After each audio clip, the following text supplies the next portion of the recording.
watching. A quick reminder to Merkabah Scholar Society members, make sure you guys check your email. The video for the Amazon affiliate course has gone out, so you guys can go on ahead and download that video, as well as the new calendar with the updated dates on there. So issue was going on with the links in the description. So if anybody was trying to book a consultation, that is now fixed. They had to readjust the calendar because they had a lot of bookings, as well as therapy. As I said, I was in a car accident, so I'm going through physical therapy. I have to work around that as well. So Merkabah Scholar Society members, make sure you guys check your emails, get that link, download the video and check it out. Check out the new calendar. So we have the updated meetings on that calendar or what have you, to move some things around. We'll go back and we will review course 1 on the Amazon affiliate course for the video. So I know you guys are going to have questions or what have you. I broke down everything in that video, made it real easy for you guys to understand. So no worries. Check out the video, go through it. Make sure you guys follow the steps and you guys should be good. As I said, I'm going to show you guys how to make money day 1, how to begin to make money day 1. Once you get set up and going, it's going to be easy money from then on. I'm going to add on and give you more things to generate money. So we got a couple more courses to go through with that. We're going to go through Shopify as well, break that whole thing down. So it's a lot of different things we got coming up, a lot of different things to go through. But make this video easier. We're going to have questions. I understand that. So like I said, it's not going to be tough. Once you follow the steps, you should be good to go. You don't have to be super computer savvy, to do this. It's real easy. We're going to cut through all the bullshit as I do and make it real easy and simple for anybody to follow these steps and begin to make money. And again, it's one of those things where the amount of time and effort you put into it is going to make it easier for you to see that income that you want to see. And I show you guys what to do and how to do it. And it's more to it, but what I put out so far is enough for you guys to start, and then we'll take it from there. Also, link is in the description for anybody still trying to join Merkabah Scholar Society. Again, final phase is up. This is it. So anybody who gets in now, you guys will be in. Everybody else will have to make the full payment. I did not change the payment, but they will never go down. You have final shot. Link is in the description, as I said before. Go ahead and grab it and get it out the way for people trying to join. Again, I mean, the money you spend on this, you'll make back for anybody who's doing the affiliate program. If you guys want to do that, you're going to make the money back. I'm showing you how to generate extra money a month so you can take care of bills or what have you. This is foolproof, easy way to generate money. No way you can lose doing this course. It works. It's just real. So I've been doing it for years. It's been working for me, and I show you guys how to do it in the video. So yeah, I know people are going to have questions. We'll get into all that in the live. But I'm going to get into this rundown real quick. We put out the rundowns. We're going through these videos, coming up on a lot more. So stuff is going to be releasing today. New stuff coming out all week. I've been busy working hard, doing therapies, a lot going on. But make sure you guys, when you fill out for the consultations, make sure you guys fill out the questionnaire, what's asking you what your question is. Make sure you fill that portion out. So again, probably only going to do consultations for this month. So make sure you guys get a spot. If you choose a spot when you book, please note, again, that spot may not be available. So you'll probably get an email asking you to pick a different date if that spot is not available. As I said, there's a lot of people doing custom bookings. So if you need a custom booking, you can just shoot me. You can go online, basically pick a time, a date, what have you. If you need a custom booking, just send an email after that and we can change and reschedule for a different date, a custom date. So it's up to you guys. But all that stuff is available now. All the links in the description should work. So make sure you guys take advantage. But yeah, let's get into this video.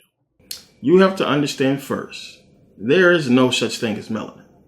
Plain and simple, there's no such thing as melanin. Melanin is a word created by Europeans to basically cover up carbon. Carbon-12. Carbon-12 is really melanin. I know a lot of you probably heard about this or know about it, but we're going to go into it a little deep here so you can really understand what this is really all about. So I know you probably say, well, what's all this stuff about melanin we just watched? Just basically replace melanin with carbon, and you have to understand why they came up with that. And I know you're going to ask yourself, Why would Europeans come up with a word to basically replace carbon if melanin is actually carbon? Why would they want to hide that? And we're going to basically answer that question by, posing another question. And you have to think to yourself, wouldn't you think at some point in history, some point in time, Europeans did research to figure out what is it that make black people black?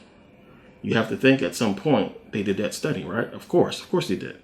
And when they did that study, they came to the fact that, one, they have a lot of problems themselves and they lack an abundance of melanin that is really important and essential to life, to being a human. And one of the reasons why they hid it, why they basically had to change the name to melanin, is simple. It's because melanin is not an element. It's just that simple. Melanin is not an element essential to the existence of human life. Carbon-12 is.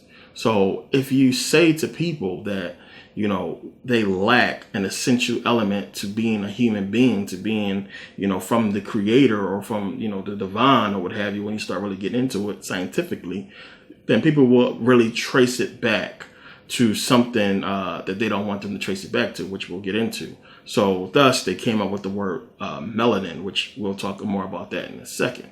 So now understand, I'm going to use melanin because you guys are more familiar with that word. And, when I say melanin, I'm talking about carbon, carbon-12. Let's say carbon or carbon-12, I'm talking about melanin. So understand that. Now, they came up with melanin to hide the fact that melanin is carbon, which is an essential element. Plain and simple. You have 6 elements that make up the building blocks of life, or what they call the elements of life. You have hydrogen, oxygen, nitrogen. You have carbon. You have phosphorus, and you have sulfur. These are basically the elements of life. And they understand when you start really digging into carbon, it's going to lead you back into some information they don't want you to really know about, which is going to lead you back to Kemet, and you're going to understand a whole wealth of knowledge, believe it or not, which we'll get into. So when you look at these elements, of course, you do not find melanin. So, what is melanin? But you do find the properties of melanin in carbon. So let's take a look at something called carbon black. So now we're going to see the same benefits in melanin we find in this carbon black. So now it says, carbon black is a form of polycrystalline, which polycrystalline is like a liquid crystal, polycrystalline carbon that has a high surface area to volume ratio, albeit lower than that of activated carbon. Now it says down here, the most common use, 70% of carbon black, is as a pigment and reinforcing phase in automobile tires. Carbon black also helps conduct heat away from the tread and belt area of the tire, reducing thermal damage and increasing tire life. Carbon black particles are also employed in some radar absorbent materials used in the reduction of the radar cross section of aircraft and in photocopier and laser print toner and other inks and paints. The high tinting strength and stability of carbon black has also provided use in coloring of resins and films. About 20% of world production goes into belts, hoses, and other non-tire rubber goods. The balance is mainly used as a pigment in inks, coatings, and plastics. For example, it is added to polypropylene because it absorbs ultraviolet radiation, which otherwise causes the material to degrade. So we can see carbon black. Carbon has that same type of properties that melanin has as far as shielding from heat. They use carbon black to make the TV dinner trays as well. The ones, microwave dinners you put in a microwave. But, they use it to keep, the tray from melting before your food gets cooked. So you can see they use carbon black in a lot of things. They use carbon black in the towels for the space shuttle they use on re-entry.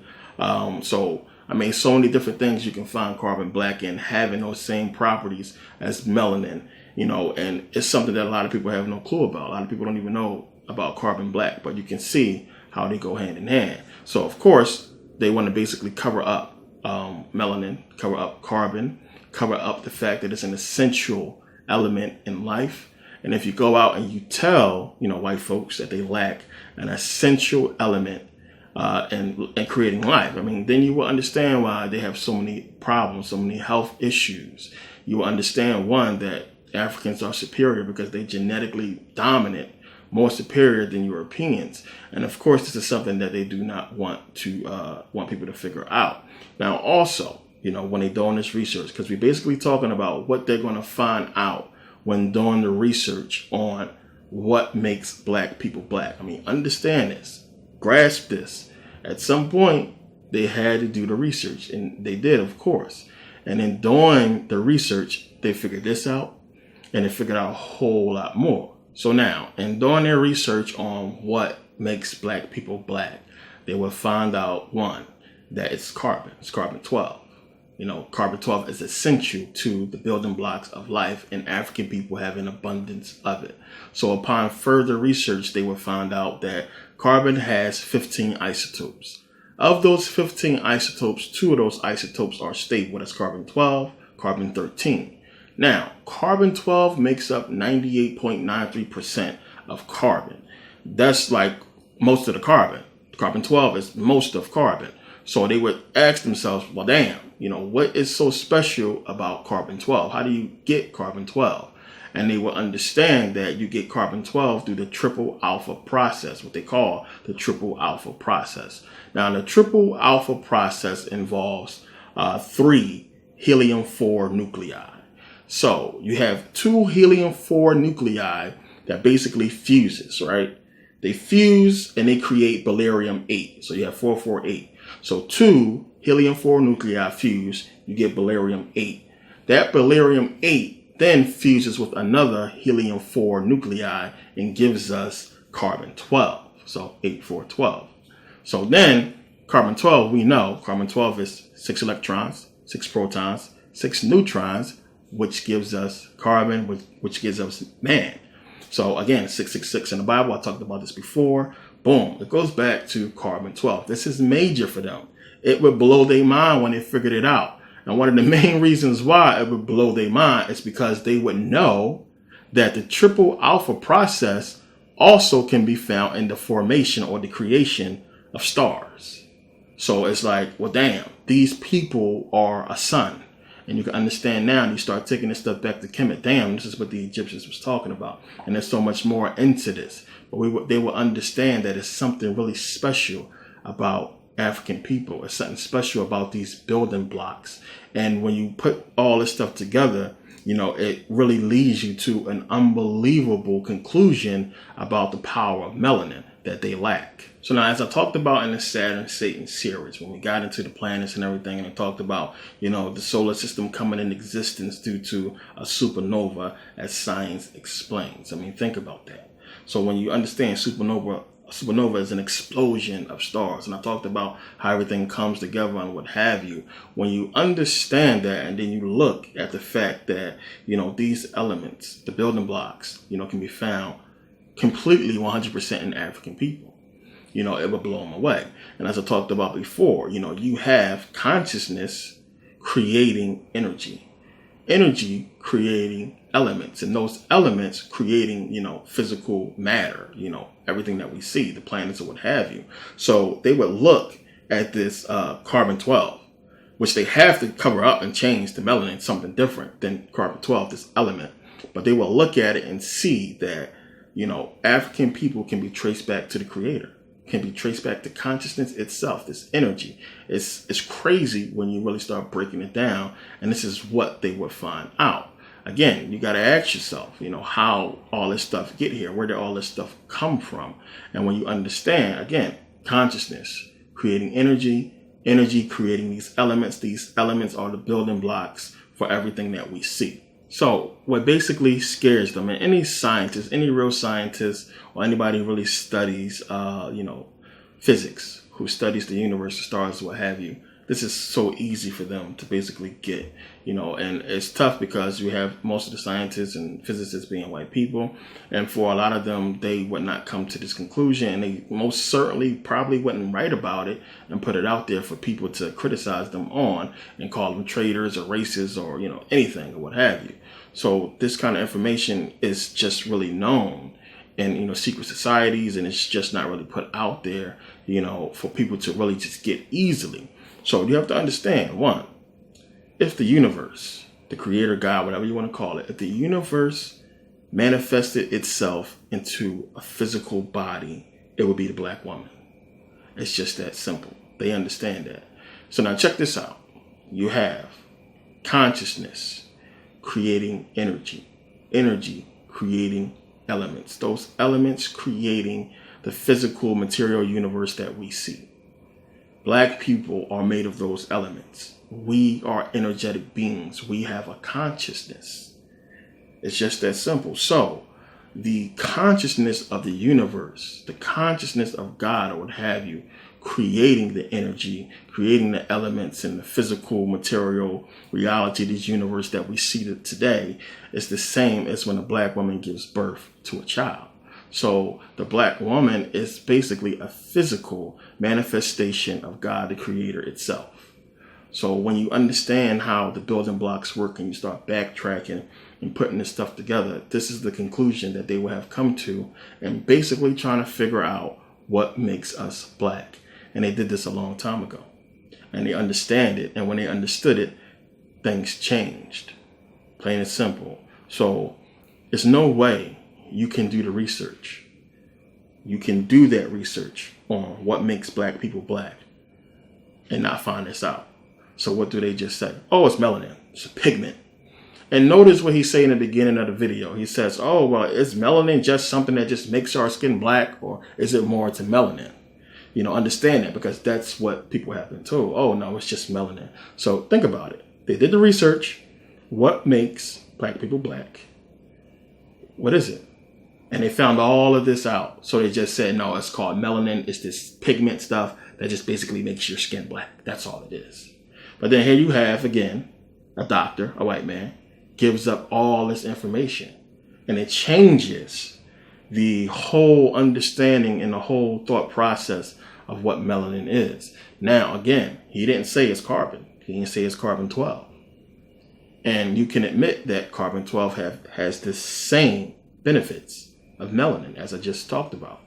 So if he is to say that, melanin is carbon-12, and, you know, it opens a whole door to so much more information that they obviously don't want people to know and to trace back to the creator, which is what we trace back to. So you got to understand, it's a lot more to all this. You know, you still have to be a highly educated being to put this together. This is something I know people want to say, well, how do we form? How do we become humans? I know people want to think about that, but this is something that does not happen by accident. We are too complex for that. So, you know, Khnum, molding man on the potter's wheel, is telling you that we were fashioned, that we were created. And you have to understand there's a lot more into that, which we'll get into down the road. So it's not like, you know, Big Bang form and the planets form and then eventually we just formed out of nowhere. We were created by something, because it's too complex to just happen, you know, like that.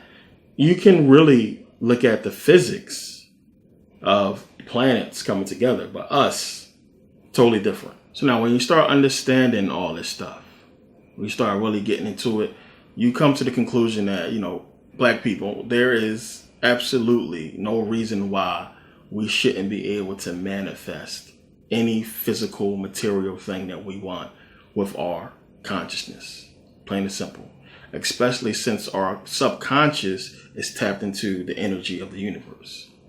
And it is. This is why I always tell you we have to gain control of the subconscious, because it's tapped in. And this is why they do everything that they do. So we do not gain control of that. But it should be no reason why we shouldn't be able to tap into it.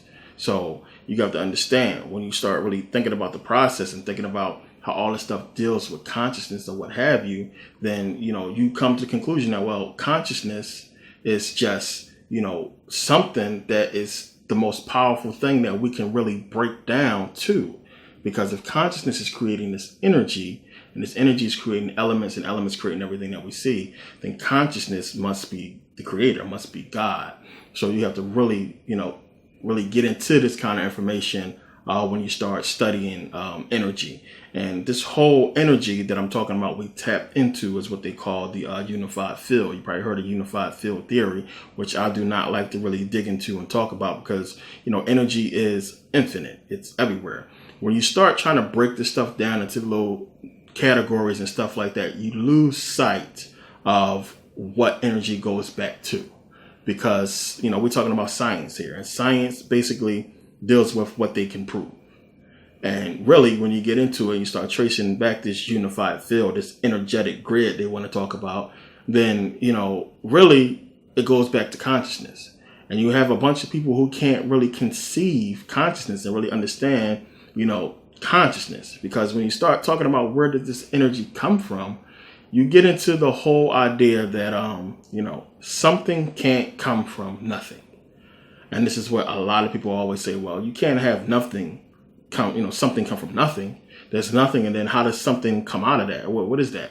And this is basically what energy does. Energy is coming from consciousness, and consciousness, so to speak, is like nothing. Consciousness can be considered God. When you read the Bible, when they say, the Christians, that God is everywhere, consciousness is everywhere.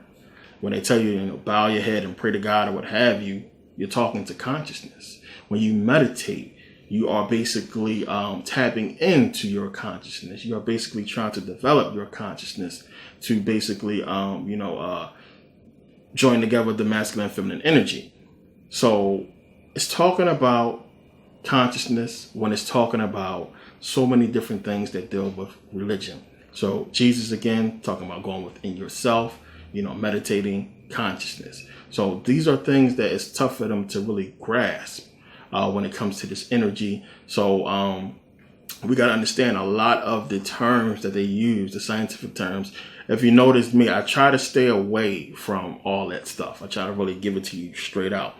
We can get into a lot of the technical stuff when it comes to all this stuff, but really, it's just basically what it is. You have consciousness creating energy, energy creating these elements, and then, these elements creating everything else. Now, if you really want to get into that process more, we can start thinking about sound and everything like that, and vibration and all that, as I talked about in Saturn and Satan series. All that stuff fits in. But really, to keep it basic, you have consciousness, you have energy, you have elements, you have everything else. So as they say, God is unseen. Consciousness is unseen. Consciousness created energy, and they just can't grasp that energy coming from nothing, which is why they really can't agree on unified field theory. And a lot of this, the findings and studies are, not accepted. There's a lot of issues with it. So a lot of the researchers just can't come together on unified field, which is why, it has all the problems. But now let's go back and let's get into ancient Kemet. Let's go back to ancient Kemet and let's just look at the creation story. So as I said, consciousness created energy or what have you. So you have Atum. Atum would basically be consciousness. Atum created Shu and Tefnut. So you have Shu, which would basically be energy. Tefnut, which would basically be the elements. So Shu and Tefnut, we get Nut, which would basically be the sky and, planets, the universe, or what have you, if you want to say that. And we have Geb, which would basically be, Jeb will be the earth. So you have consciousness, Atum, creating energy, Shu, and elements, which would be Tefnut. So consciousness, you have energy, you have elements, you have the creation of earth, and then you have Osiris and all the others, which would basically be aspects of nature and reality, which would be us, that exist. The sun is a major part of the whole thing, of course, because, an exploding sun is basically what created all this. So all this stuff comes together. So it's really easy to put it like that, as the Egyptians put it with the creation story, as you've seen how all this stuff comes together. Remember, out of nothing, Noon, in the waters of Noon, nothing, darkness, space, you have Atum. So Atum, consciousness. Remember, as I said before, consciousness needs existence in order for itself to exist. Consciousness needs something to perceive in order for it to exist, basically. So consciousness perceiving existence. And when it perceived existence, it became aware of itself. And then consciousness moved. And in moved, you have energy. and that takes energy to move. Any kind of movement you do is energy. So when you start going into all that, you can really start breaking down a lot of the creation stories from other civilizations as well that really go into basically what I'm talking about as far as consciousness creating energy, energy creating elements, these elements creating everything else. So again, the ancient Egyptians was on point. The Egyptians was on point with the information. They really understood what this stuff was about. And the reason why I break it down the way I do is because they break it down so easily for people to understand. So we talked about before how a lot of people don't want to count the, let's just say, the decipherment of the Egyptian hieroglyphics. And you just can't make this stuff up. The Greeks didn't know it. There's no way that they could really understand this information until, they was taught by the ancient Egyptians. But the Egyptians obviously clearly had this information. And when you look at the symbols, because this is what you really have to look at, we can go by what they say, the symbols say, letter-wise or what have you. It don't always equal up. I like to read the symbols itself. I like to look at the actual symbols, and then you can start putting it together like a picture, like as far as what it's trying to say.